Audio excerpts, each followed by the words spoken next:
Hello, I'm TheNerdySteve and welcome to my movie review channel. If you like what you see, I'd appreciate you liking, commenting, or subscribing. Today, I will be reviewing Daniel Chong's Hoppers in one take. So, let's go. In an attempt to save a local glade from destruction, 19-year-old Mabel searches for any way to stop Mayor Jerry from completing his highway project. And the answer might involve channeling her consciousness into a realistic robotic beaver.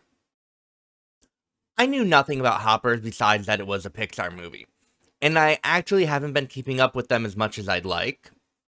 I love some, and don't love others, but regardless, I was anticipating a fun and wild ride, and I got a lot more than I thought I would. At its very basic level, Hoppers is an enjoyable film for people of all ages. But that's a very simplistic review. Just because a movie is made for kids doesn't mean it can't be held to high standards. And I'm going to hold Hoppers to them.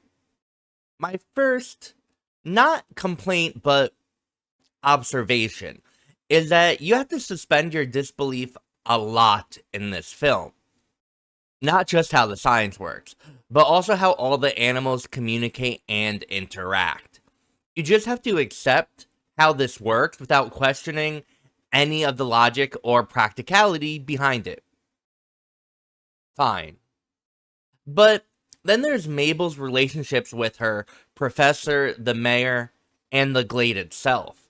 The main drive in this movie is kind of that Mabel has no time because this highway is being built and destroying the special area to her in 2 days.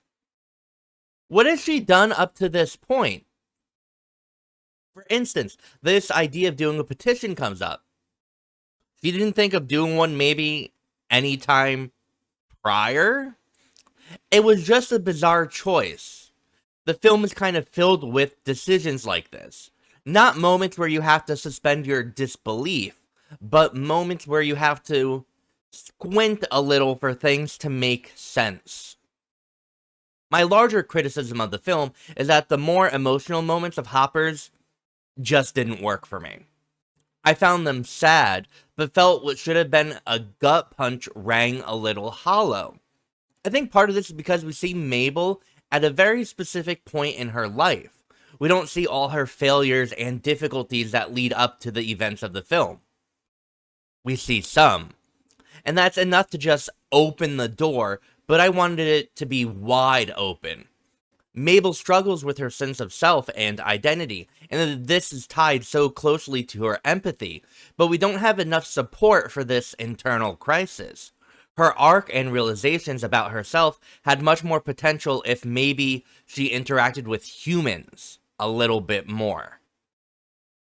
The failure of the heavier beats stand out to me because the movie nails the comedic portion of its runtime.